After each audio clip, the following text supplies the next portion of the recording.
नमस्ते। Good evening सारे बच्चों। सभी कैसे हो बेटा? सारे सभी बच्चों को मेरा नमस्ते। तो बच्चों, हम लोग पिछले क्लास में पढ़ रहे थे nature's treasure and we learned about natural resources. कौन कौन से रिसोर्सेज के बारे में हमने बात किया बच्चों? वाटर के बारे में, सनलाइट के बारे में, एयर के बारे में, प्लांट्स एंड फॉरेस्ट के बारे में, एनिमल्स के बारे में, है ना? तो ये सभी हमारे लिए, हमारे लाइफ के लिए, हमारे जो जितने भी लिविंग बीइंग्स हैं इस वर्ल्ड में, उन सब के लिए बहुत बहुत उपयोगी रिसोर्सेस हैं। ओके। तो हम पिछले क्लास में बात कर रहे थे फॉरेस्ट की। ठीक है। तो देखते हैं हमने पिछली क्लास में क्या पढ़ा है। और फॉरेस्ट को पढ़ने के बाद उसको एक और बार हम लोग रिकैप करेंगे। उसके बाद बेटा हम लोग आज पढ़ेंगे मिनरल्स एंड रॉक्स को। ठीक है। Minerals and rocks.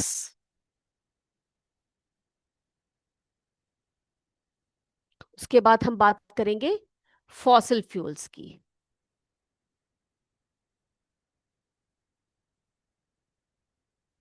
ओके। तो हमने पिछले क्लास में क्या देखा कि फॉरेस्ट के बारे में हम लोग पढ़ रहे थे। तो फॉरेस्ट जो है हमारे लिए बहुत बहुत इम्पोर्टेंट रिसोर्स है।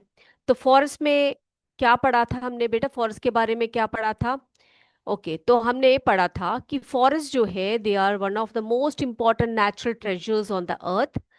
They are large areas covered with trees, plants, animals and birds, and forest provide us with fresh air, wood, medicine and food, है ना? तो फॉरेस्ट के बारे में या जंगलों के बारे में अगर हम बात करते हैं तो जंगल जो है हमारे अर्थ के बहुत बहुत इम्पॉर्टेंट नेचुरल ट्रेजर्स में से एक है। और जब हम फॉरेस्ट की बात करते हैं, दे आर लार्ज एरियाज, बहुत बड़े बड़े एरियाज होते हैं जिसमें बहुत सारे ट्रीज होते हैं, प्लांट्स होते हैं, एनिमल्स होते हैं, बर्ड्स होते हैं, इंसेक्ट्स होते हैं, और भी कई प्रकार के लिविंग ऑर्गेनिजम्स या क्रीचर्स होते हैं। And forest provide us with fresh air, wood, medicine and food. Then तो हमने देख लिया था पिछले क्लास में कि फॉरेस्ट में जो है बहुत ही वैरायटीज ऑफ ऑर्गेनिजम्स लिव करते हैं। उनके लिए एक बहुत बड़ा हैबिटेट है हमारा फॉरेस्ट या जंगल। Now, forests are also known as the lungs of the earth because they give us oxygen and absorb carbon dioxide.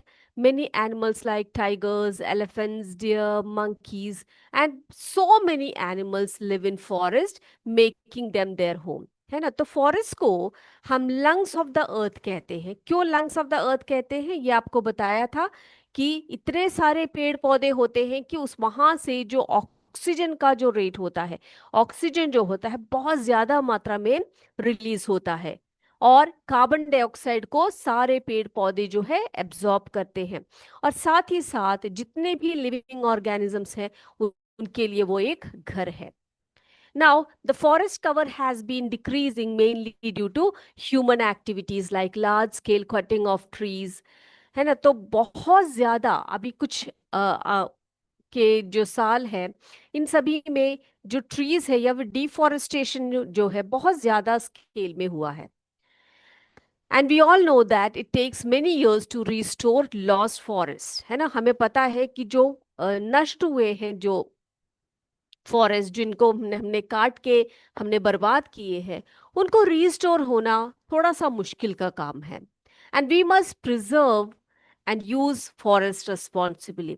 तो इसी कारण से बच्चों हमें क्या करना चाहिए, जो फॉरेस्ट एरिया है या फिर ऐसे कोई एरिया जहाँ पर बहुत सारे ट्रीज हो, बहुत सारे प्लांट्स हो, उनको हम डिस्ट्रॉय करने की बजाय अगर हम उनको प्रिजर्व करेंगे, बहुत ही रिस्पॉन्सिबिलिटी है हमारे कंधों पर कि हमने क्या करना है आने वाले जनरेशन्स के लिए। इन सभी नेचर के ट्रेजर्स को हमने क्या करना है बेटा? हमने प्रिजर्व करना है ना?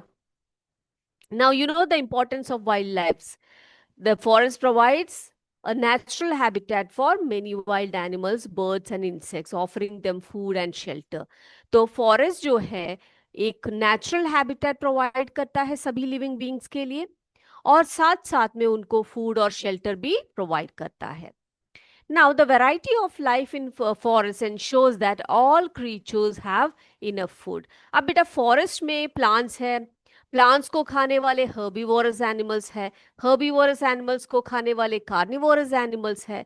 अब ये सभी जीव जंतु अगर मर भी जाते हैं तो जब मिट्टी में मिलते हैं तो वहां पर माइक्रो ऑर्गेनिजम्स है जो उनके dead and decay body parts को क्या कर देते हैं, डिकम्पोज कर देते हैं, फिर से उसको क्या कर देते हैं बेटा, उसको ऐसे बना देते हैं जिससे कि वहां पर बहुत अच्छी तरह से क्या उग जाते हैं, प्लांट्स और ट्रीज जो है उग जाते हैं। ठीक है, तो the variety of life in forest ensures that all creatures have enough food. Now, forests are essential for maintaining nature's balance, as every animals relies on other animals or living beings for survival। तो वहां पर एक बहुत ही अच्छा हम लोग क्या देख सकते हैं बेटा, बहुत ही अच्छा एक बॉन्डिंग देख सकते हैं, बहुत ही अच्छा एक बैलेंस देख सकते हैं, नेचर का बैलेंस देख सकते हैं, जिसमें कि हम देखते हैं कि सभी लिविंग ऑर्गेनिजम्स जो है एक दूसरे पर डिपेंडेंट है फॉर देयर सर्वाइवल, है ना। तो हमें क्या करना चाहिए, फॉरेस्ट को कंजर्व करना चाहिए, है ना। The area of forest cover has been shrinking over the years due to for deforestation, largely due to human actions such as extensive large felling of the trees, agriculture, urban expansion, logging। तो इन सभी के कारण जो है मनुष्य का जो activity है, ह्यूमन बीइंग्स की जो एक्टिविटीज है, जो क्या कर रहे हैं बेटा, हमारे जितने भी फॉरेस्ट कवर है उनको कम कर रहे हैं। हर साल में जो है ये कम होता जा रहा है, श्रिंक होता जा रहा है ड्यू टू अर्बन एक्सपेंशन, यानी कि बड़े बड़े सिटीज बन रहे हैं, बड़े बड़े टाउन्स बन रहे हैं, और एग्रीकल्चर के लिए लोगों को जगह चाहिए। तो यहाँ पर क्या हो रहा है कि इन पेड़ों की अंधाधुंध कटाई हो रही है जिसके कारण सभी जो है नष्ट हो रहा है। Now, as I told you that growing a new forest or restoring lost ones takes a long, long time, है ना। कितना समय लग जाएगा बेटा, एक जंगल को आप काट दो, बहुत ही आसान है, 2-3 दिन में तो आप बड़े बड़े मशीन्स वगैरह लगाकर आप उसको आराम से काट सकते हो। लेकिन आपने कभी सोचा है कि ऐसे जो जंगल है ये कितने समय बाद, कितने कितने वर्षों के समय के बाद एक ऐसा जंगल, एक जंगल जो है रूप करता है, यानी कि फॉर्म करता है। ठीक है, thus it is essential to conserve and responsibly use forest to give them a chance to regenerate. तो बच्चों उनको रीजनरेट करने दीजिए। आप ऐसा मत कीजिए कि कोई भी ऐसा पेड़ एकदम से उग रहा है उसको काट दो। हम जो कुछ भी हमारे नेचर से हम लोग जो पा रहे हैं उसके प्रति हमारी एक रिस्पॉन्सिबिलिटी होनी चाहिए कि उसको हमें रीजनरेट होने का चांस देना चाहिए, है ना। नहीं तो क्या होगा, नहीं तो कुछ भी नहीं रहेगा इस भूमि में। Then we talked about Van Mahotsav, है ना। वन महोत्सव के बारे में भी हमने बात कर ली पिछले क्लास में, जो एक वीक लॉन्ग सेलिब्रेशन है, जुलाई के मंथ में होता है throughout the country to support forest conservation. तो फॉरेस्ट के वन के कंजर्वेशन के लिए, वनों की रख रखाव के लिए, वनों की के बचत के लिए, उनकी रक्षा के लिए जो है, फॉरेस्ट कंजर्वेशन को सपोर्ट करने के लिए हम वन महोत्सव मनाते हैं जो जुलाई के मंथ में होता है, और एक पूरा एक वीक जो है उसको हम सेलिब्रेट करते हैं। और इस इवेंट में क्या करते हैं बेटा, during this event new plants and trees are planted and awareness about importance of respecting forest is raised. तो जो न्यू जनरेशन्स है हमारे, उनके लिए हमें बहुत बहुत ज़रूरी है कि उनमें एक अवेयरनेस लाए कि आपने नए प्लांट्स को ग्रो करना है या फिर प्लांट करना है, ट्रीज को प्रोटेक्ट करना है, फॉरेस्ट को या फिर जो आपका इकोसिस्टम है उसको आपने क्या करना है, रिस्पेक्ट करना है। ये सभी बातों को अवेयर करने के लिए भी इस प्रोग्राम को, इस वन महोत्सव उत्सव को हम मनाते हैं। So that was all about forest which is a natural resource which, तो इसके बारे में हमने पढ़ लिया। ठीक है, नेचुरल रिसोर्सेज के बारे में हमने अभी बात कर ली, किसकी, फॉरेस्ट की बात कर ली। Next we are going to talk about minerals and rocks. ठीक है, अब मिनरल्स एंड रॉक्स की अगर हम बात करें तो आपको पता है जो हमारा भूमि है, हमारी जो अर्थ है, यहाँ पर बहुत तरह तरह के क्या होते हैं बेटा, रॉक्स भी है, मिनरल्स भी है, सॉइल टाइप्स भी है। ये सभी जो है कहाँ पाए जाते हैं, इस हमारे अर्थ में पाए जाते हैं। ठीक है ना। अगर सॉइल की अगर हम बात करें तो soil contains various elements such as sand, insects, worms, along with many tiny organisms that are invisible to our naked eye। तो सॉइल की अगर हम बात करें तो सॉइल में बहुत सारे एलिमेंट्स होते हैं, है ना। तो उसमें बहुत सारे मिनरल्स हो सकते हैं, बहुत सारे मेटल्स होते हैं, नॉन मेटल्स हो सकते हैं। ये सभी जो है सॉइल जो है ये इसमें रहते हैं, है ना। साथ ही साथ there are lots and lots of insects, worms and many tiny micro और टाइनी यानी कि micro organisms. Micro organisms means the organism which are not which in by which are not visible to our naked eyes, है ना। तो जो micro organisms होते हैं जो हमारे नेकड आइज को हम से नहीं देख सकते, हम एक माइक्रोस्कोप की सहायता हमें लेनी पड़ती है माइक्रो ऑर्गेनिजम्स को देखने के लिए, है ना। तो ये सभी जीव जो है कहाँ रहते हैं बच्चों? सॉइल में रहते हैं, है ना। नाउ जो प्लांट्स है और एनिमल्स है, जब उनकी मौत हो जाती है, जब वो मरते हैं, तो वो डिकम्पोज होते हैं, है ना। तो decomposition is done by micro organisms. जो माइक्रो ऑर्गेनिजम्स जो सॉइल में होते हैं वो क्या करते हैं? प्लांट्स और एनिमल्स को जो मरते हैं उनके बॉडी को क्या कर देते हैं? डिकम्पोज कर देते हैं। और क्या करते हैं? भूमि को यानी कि जो सॉइल है उसको एनरिच कर देते हैं, कॉन्ट्रीब्यूटिंग टू इट्स मेकअप, यानी कि उसका जो कॉम्पोजिशन है उसको बहुत अच्छी तरह से बैलेंस करके रखते हैं ये। Now there are different types of soil, है ना। सॉइल के बहुत अलग अलग तरह होते हैं। Soil samples from different area can differ in colour due to variety of materials present in it. तो हम अगर देखें, एक जगह का जो सॉइल होता है वो दूसरी जगह के सॉइल से डिफरेंट होता है, अलग होता है। क्यों होता है बेटा? क्योंकि उसका जो कॉम्पोजिशन होता है, जैसे कि सैंडी सॉइल है वो अलग होता है स्लिट सॉइल से, उसकी कॉम्पोजिशन अलग होती है क्ले सॉइल से, है ना। तो इस तरह से जितने भी टाइप ऑफ सॉइल है उन सब की जो कॉम्पोजिशन होती है या जो मटेरियल प्रेजेंट होते हैं उसमें वो सब डिफरेंट होते हैं। ओके। तो soil samples from different areas can differ in colour due to variety of materials present in it. Now, soil is created through the gradual breakdown of rocks by the sun, water, and living organisms over thousands of years.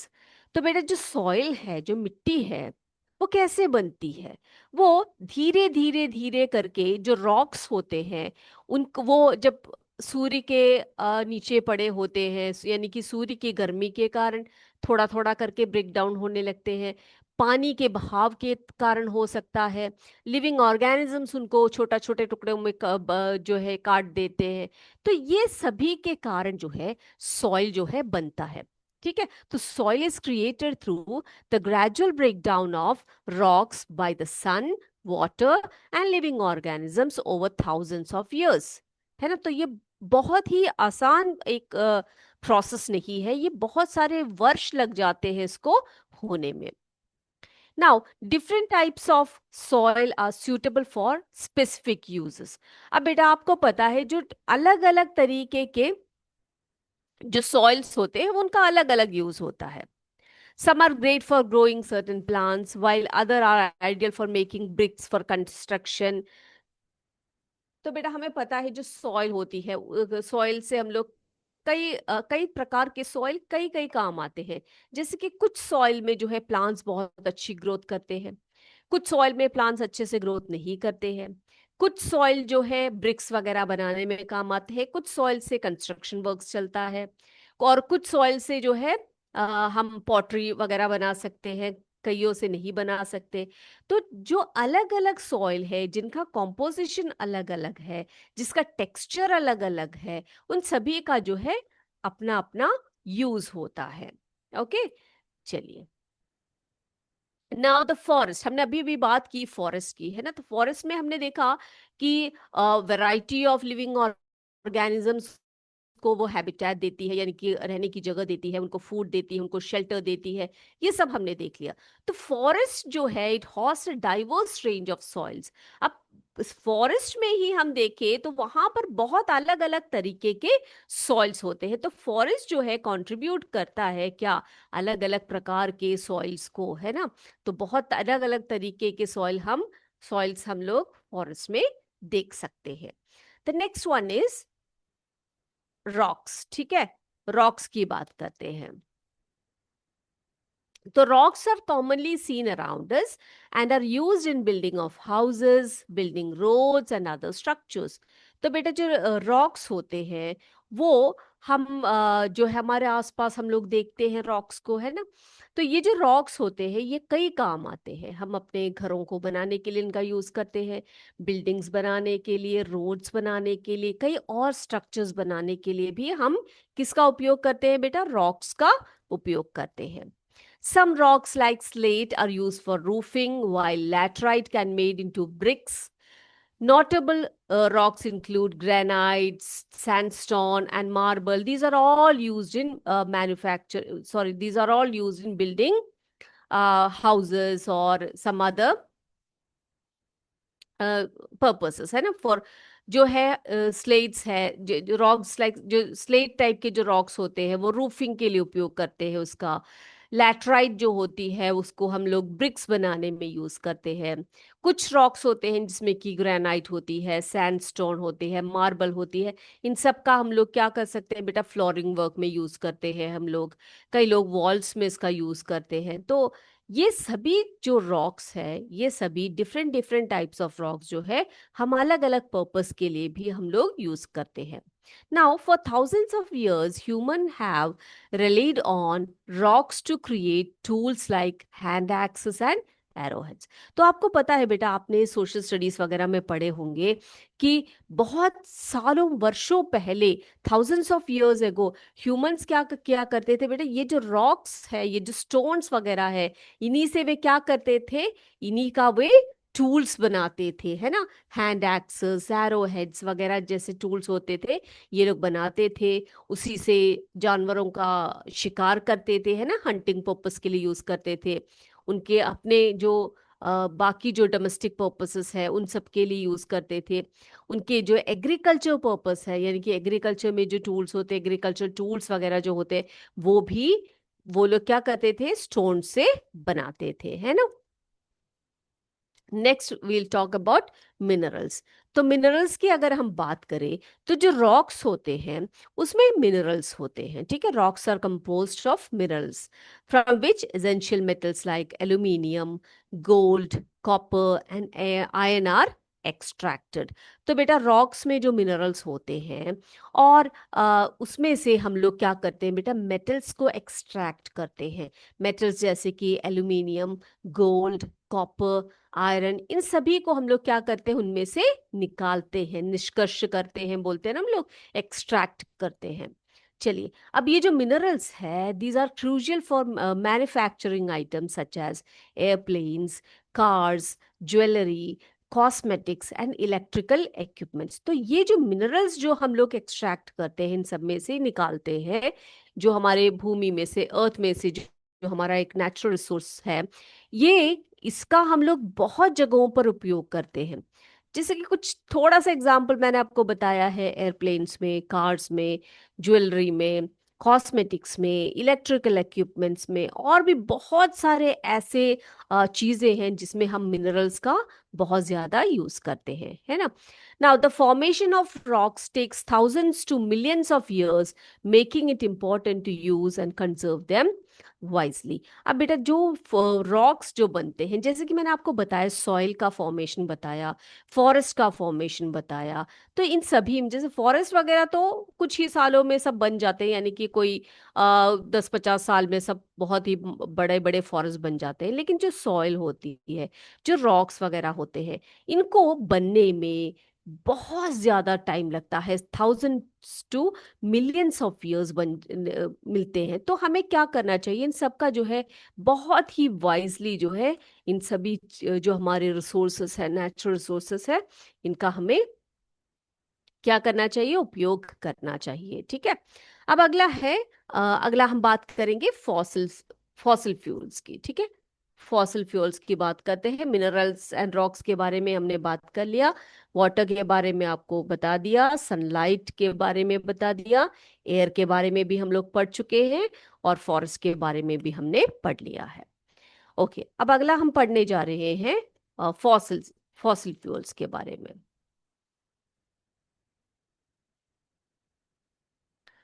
तो बेटा fossil fuels क्या है? देखो, fossil fuels जो है are created from the remains of small organisms and plants buried deep within the earth। तो fossil fuels बोला गया है, ठीक है। तो ये जो है, जिसे हम हिंदी में जीवाश्म ईंधन कहते हैं, ये कैसे बने होते हैं बेटा? जो छोटे छोटे जो ऑर्गेनिजम्स होते हैं या जो प्लांट्स होते हैं, बहुत सालों पहले बहुत ही अर्थ के डीप में जो क्या हो जाते हैं बेटे, दब जाते हैं। उसके बाद अगर बड़े एनिमल्स भी हो, बड़े प्लांट्स भी हो, तो उनके जो छोटे छोटे जो अवशिष्ट होते हैं, उन्हीं के वर्षों तक भूमि के अंदर दब जाने के कारण जो बनता है, जो फ्यूल बनता है, उसी को हम फॉसिल फ्यूल्स कहते हैं। Now, over millions of years, these remains become petroleum, natural gas and coal। तो बच्चे, अभी आपको दिखाई पड़ रहा है यहाँ पर मैंने लिखा है पेट्रोलियम, नेचुरल गैस, कोल वगैरह। तो ये सभी क्या है? These are all fossil fuels, ठीक है। तो ये पेट्रोलियम, नेचुरल गैस और जो कोल वगैरह है, ये सभी कैसे बने हैं?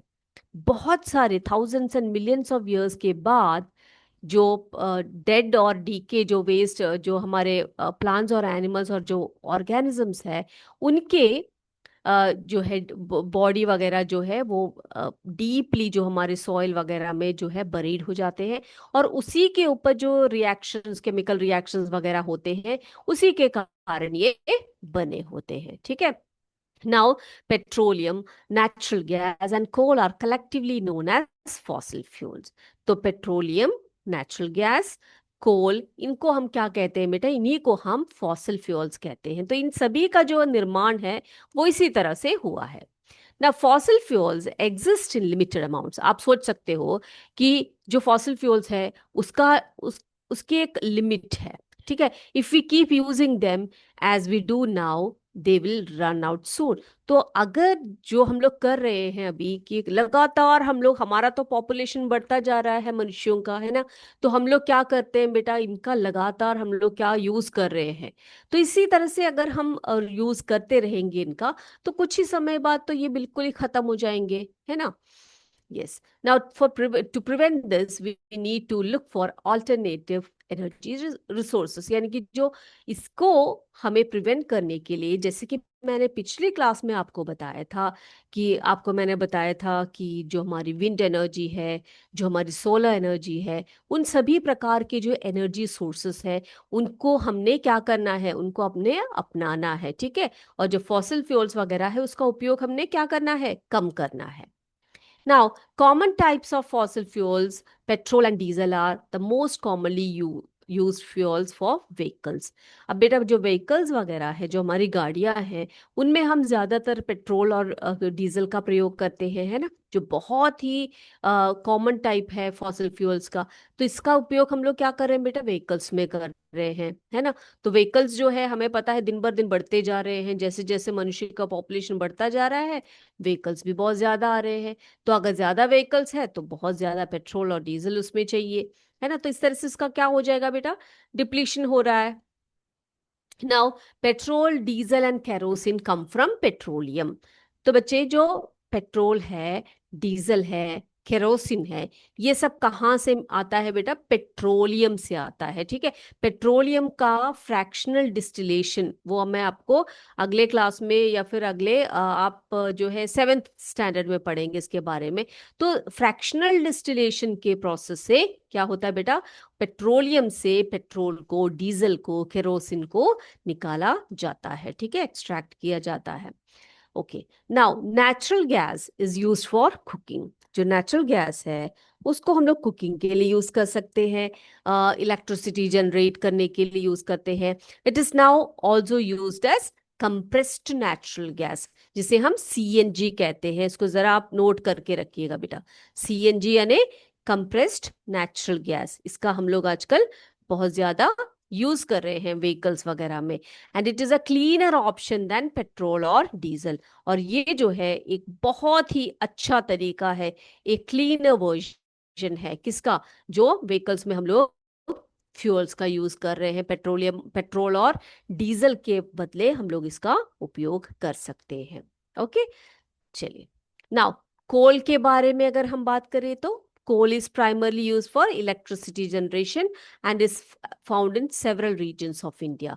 अब बेटा, इंडिया के बहुत ज़्यादा भागों में हम कोल पाते हैं, यानी कि कोल माइंस वगैरह हैं, तो वहाँ से हम लोग कोल्स का उपयोग करते हैं। पहले तो रेलगाड़ियों वगैरह में भी कोल का यूज़ किया जाता था बहुत ज़्यादा, है ना, आजकल तो नहीं करते हैं। तो इलेक्ट्रिसिटी प्रोड्यूस करने के लिए और भी बहुत सारे इंडस्ट्रियल पर्पस के लिए सब में हम लोग कोल का यूज करते हैं, है ना। अब देखो बेटा, अगर हम बात करते हैं ट्रेडिशनल कुकिंग फ्यूल्स की, तो अगर हम हिस्ट्री देखें, अगर हम अपने इतिहास को देखें, तो जो लोग थे, people used coal, wood, dung cakes for cooking. तो पहले के लोग जो है कोल का उपयोग करते थे, वुड का प्रयोग करते थे, जो डंग केक्स है, जो गोबर वगैरह की जो उपले होते थे, उसको उपयोग करते थे कुकिंग के लिए, है ना। These were common but not environmentally friendly, है ना। तो हमें पता है ये सब जब जलते हैं तो क्या होता है, बहुत ज्यादा एयर पोल्यूशन होता है। तो ये सब जो है बहुत अच्छे फ्यूल्स तो है, लेकिन क्या है बेटा, ये बिल्कुल भी एनवायरमेंटल फ्रेंडली नहीं है। क्यों नहीं है? क्योंकि दे कॉजेस एयर पोल्यूशन, है ना, बहुत ज्यादा धुआं निकलता है और एयर पोल्यूशन होता है ना। मॉडर्न कुकिंग फ्यूल्स की बात करें तो आजकल हम लोग किसका उपयोग कर रहे हैं बच्चे? क्या किसका यूज कर रहे हैं? We have switch to natural gas, liquefied petroleum gas, जिसको हम एलपीजी कहते हैं। इसको जरा नोट करके रखिए, एलपीजी का जो फुल फॉर्म है वो है लिक्विफाइड पेट्रोलियम गैस, ठीक है। अब ये जो ऑप्शंस है जो आजकल हम लोग यूज कर रहे हैं, ये ऑप्शंस कैसे हैं बेटा? These are cleaner and more efficient, है ना, making them better for the environment and cooking. तो कुकिंग के लिए, एनवायरनमेंट के लिए और साथ साथ में हमारे हेल्थ के लिए भी ये अच्छे हैं। अब आप पूछेंगे कि हेल्थ के लिए क्यों? क्योंकि अगर हम फॉसिल फ्यूल्स का यूज करते हैं, जब हम वुड का यूज करते हैं, कोल का यूज करते हैं, तो इन सब से बहुत ज्यादा धुआं निकलता है, जो हमारे लिए जो है बहुत ज्यादा हेल्थ इश्यूज जो है क्रिएट करती है ना। तो उनके बदले आजकल हम लोग क्या कर रहे हैं बेटा? आजकल नेचुरल गैस का यूज कर रहे हैं, लिक्विफाइड पेट्रोलियम गैस का, जिसे हम एलपीजी कहते हैं, उसका यूज कर रहे हैं। तो ये सब ऑप्शन कैसे है ये आप बताइएगा, ठीक है, आपको ऐसा एग्जाम्स में क्वेश्चंस आ सकते हैं। तो ये सब ऑप्शंस जो है क्लीनर है, एफिशिएंट है और एनवायरनमेंट फ्रेंडली है, ठीक है। अब बेटा, फॉसिल फ्यूल्स का जो है एनवायरमेंटल इम्पैक्ट क्या है ये भी जरा देख लेते हैं। तो जैसे कि मैंने आपको अभी बताया, burning fossil fuels produces smoke and carbon dioxide which pollutes the air, है ना। तो हमें पता है जितना ज्यादा हम लोग फॉसिल फ्यूल्स का यूज कर रहे हैं, उतना ज्यादा जो है एयर पोल्यूशन ज्यादा हो रहा है। साथ साथ में आपको मैंने बताया था, जो हमारी ग्लोबल वार्मिंग है वो भी ज्यादा हो रहा है ना, गर्मी ज्यादा बढ़ रही है, और हमारा जो पूरा जो तापमान है वो भी बढ़ रहा है ना। तो burning fossil fuels produces smoke and carbon dioxide which pollutes the air. अब बेटा, पोल्यूशन ऑफ एयर का मतलब ये क्या है कि पूरे जो भूमि में जो पोल्यूशन बढ़ रहा है, इसके कारण हेल्थ हजार्ड्स बहुत ज्यादा हो रहे हैं, और हमारा जो भूमि है वो दिन बर दिन क्या होता जा रहा है? वो पोल्यूटेड होता जा रहा है। Now, heavy reliance on fossil fuels for transport and home use has led to significant air pollution, जैसे मैंने आपको भी बताया। Now, conserving fossil fuels, तो हमने क्या करना है? हम जैसे कि मैंने आपको बताया कि लगातार हम लोग यूज करते जा रहे हैं, तो फॉसिल फ्यूल्स जो है एक दिन जो है बिल्कुल ही खत्म हो सकता है। तो how to conserve them? Fossil fuels exist in limited amounts, and if we continue to use them the way we do now, they will soon be exhausted. तो वो जल्दी ही क्या हो जाएंगे? भूमि से खत्म हो सकता है। तो आपने क्या करना है? बहुत ही ध्यान से ह्यूमन बींग्स को क्या करना है? इसका उपयोग हमने करना है ना। For To prevent this, we must look for alternative energy sources. Moreover, burning fossil fuels releases smoke and carbon dioxide, which adds to air pollution. तो क्या बताया था बेटा मैंने आपको कैसे क्या करना चाहिए, बताया था मैंने आपको। बहुत सारे जो है रिन्यूएबल रिसोर्सेस है, जैसे कि सोलर एनर्जी है, विंड एनर्जी है, इन सब का हमें बहुत अच्छे तरीके से प्रयोग करना चाहिए। Fossil fuels are non renewable resources, while sources like solar and wind energy are renewable. तो हमें नॉन रिन्यूएबल रिसोर्सेस की जगह पर हमें क्या करना चाहिए बेटा?